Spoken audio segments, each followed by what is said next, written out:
नमस्ते दोस्तों, स्वागत है आपका किस्सा रूम ASMR में। लाइट्स थोड़ी धीमी कर लीजिए, हेडफोन लगा लीजिए और कंबल में आराम से बैठ जाइए।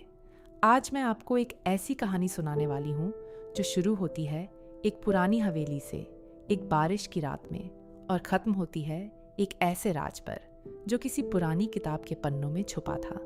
तो आंखें बंद कर लीजिए और सुनिए। बाहर बारिश हो रही थी, धीमी और लगातार। नैना हवेली के मुख्य दरवाजे के सामने खड़ी थी, उसकी दादी की पुरानी हवेली जो अब बरसों से खाली पड़ी थी। दादी के जाने के बाद ये पहली बार था जब नैना यहाँ वापस आई थी, सामान संभालने के लिए, बस कुछ दिनों के लिए। दरवाज़ा खोलते ही अंदर से सीलन और पुरानी लकड़ी की खुशबू आई।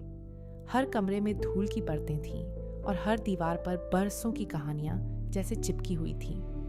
बिजली पहले से ही नहीं थी, बारिश में अक्सर यहाँ की लाइन कट जाती थी। नैना ने एक मोमबत्ती जलाई और उसकी हल्की रोशनी में धीरे धीरे हवेली के अंदर कदम बढ़ाए। सबसे पीछे का कमरा, लाइब्रेरी, नैना को सबसे ज़्यादा पसंद था। लकड़ी की पुरानी अलमारियाँ, किताबों की कतारें और एक खास खुशबू जो सिर्फ पुरानी किताबों से आती है। वो एक अलमारी के पास गई और बेमन से एक किताब उठाई। जैसे ही उसने उसे खोला, अंदर से एक पुराना मुड़ा हुआ कागज गिरा। नैना ने उसे उठाया और मोमबत्ती की रोशनी में पढ़ना शुरू किया। जो भी ये पढ़ रहा है, मुझे नहीं पता तुम कौन हो, मगर अगर तुम भी इस हवेली की खामोशी से बात करना चाहते हो तो इस किताब में अपना जवाब छोड़ देना। शायद हम दोनों अकेले नहीं हैं। नैना हल्के से मुस्कुराई। बिना सोचे उसने अपनी डायरी से एक पन्ना फाड़ा और लिखा, मैं भी अकेली हूँ इस हवेली में, तुम कौन हो। उसने वो पन्ना उसी किताब में रख दिया और अलमारी में वापस रख दिया, बस मज़े के लिए, ये सोचकर कि शायद कोई कभी नहीं पढ़ेगा। अगली शाम नैना फिर लाइब्रेरी में गई, बस यूं ही समय बिताने के लिए। उसने वही किताब उठाई और उसका दिल थोड़ा तेज धड़कने लगा। अंदर एक नया जवाब था, मैं भी नहीं जानता मैं कौन हूँ तुम्हारे लिए, बस इतना कहूँगा, मैं इस हवेली को बहुत सालों से जानता हूँ। तुम नई हो यहाँ, है ना। नैना ने तुरंत जवाब लिखा, हाँ नई हूँ, मगर तुम इस हवेली को कैसे जानते हो। अगली शाम फिर एक जवाब मिला और उसके बाद हर शाम दोनों के बीच यही सिलसिला चलता रहा। बिना चेहरे देखे, बिना नाम जाने, सिर्फ शब्दों के सहारे। कभी हल्की फुल्की बातें, कभी गहरी सोच वाली बातें और कभी कभी हल्की सी छेड़छाड़ भी। नैना को खुद भी हैरानी हो रही थी, मगर हर शाम वो उस किताब की तरफ उतनी ही बेचैनी से जाती जितनी किसी असली मुलाकात के इंतज़ार में जाते हैं। एक रात बारिश बहुत तेज़ हो गई, बिजली पूरी तरह चली गई और हवेली में सिर्फ मोमबत्ती की रोशनी थी। नैना लाइब्रेरी में बैठी उस दिन का जवाब लिख रही थी जब अचानक उसे दरवाजे की तरफ से किसी के कदमों की आहट सुनाई दी। उसका दिल जोर से धड़कने लगा। उसने मोमबत्ती उठाई और दरवाजे की तरफ देखा। एक लड़का वहां खड़ा था, शायद उसकी ही उम्र का। उसके हाथ में भी एक छोटी मोमबत्ती थी।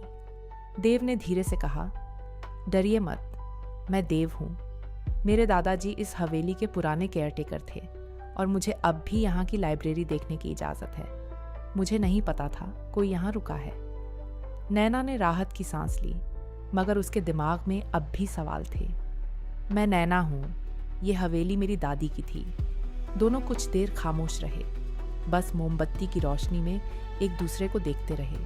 बातें शुरू हुई, हवेली के बारे में, पुराने ज़माने के बारे में और धीरे धीरे उन किताबों के बारे में भी जो नैना ने इन दिनों पढ़ी थी।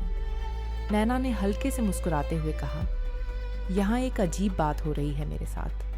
कोई मुझे एक किताब में खत लिख रहा है, बिना नाम बताए। देव की आंखों में एक हल्की सी चमक आई, मगर वो खामोश रहा। नैना ने आगे कहा, हर शाम एक नया जवाब मिलता है। लगता है जैसे कोई मुझे जानता है, मगर मैं उसे नहीं जानती। देव ने धीरे से अपनी जैकेट की जेब से एक मोमबत्ती की रोशनी में चमकता हुआ पुराना पन्ना निकाला, वही पन्ना जो नैना ने पिछली शाम लाइब्रेरी की किताब में रखा था। नैना की सांस रुक गई। नैना ने धीरे से पूछा, ये तुम्हारे पास कैसे आया? देव ने एक गहरी सांस ली और कहा, क्योंकि वो किताब मैं ही पढ़ता हूँ हर शाम।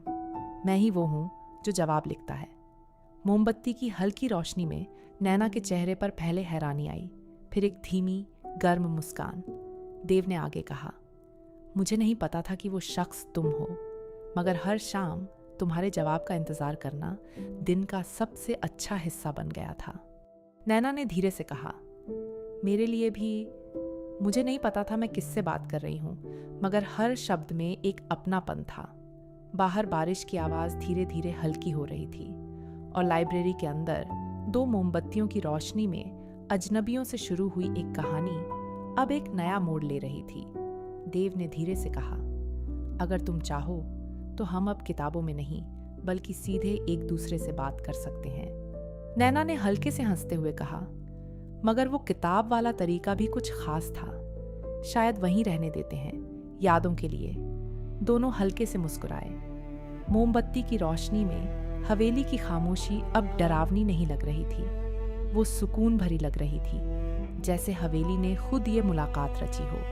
कुछ महीनों बाद वही लाइब्रेरी, मगर अब उसमें रोशनी थी और दीवारों पर ताज़ा रंग। नैना ने हवेली को बेचने का इरादा बदल दिया था।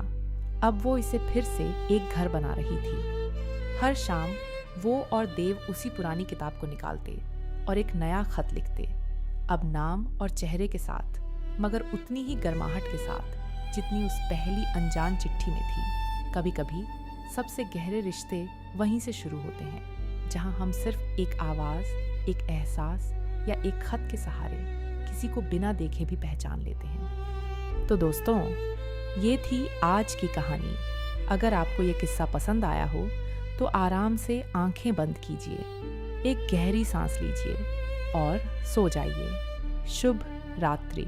मिलते हैं अगले किस्से में, किस्सा रूम ASMR पर।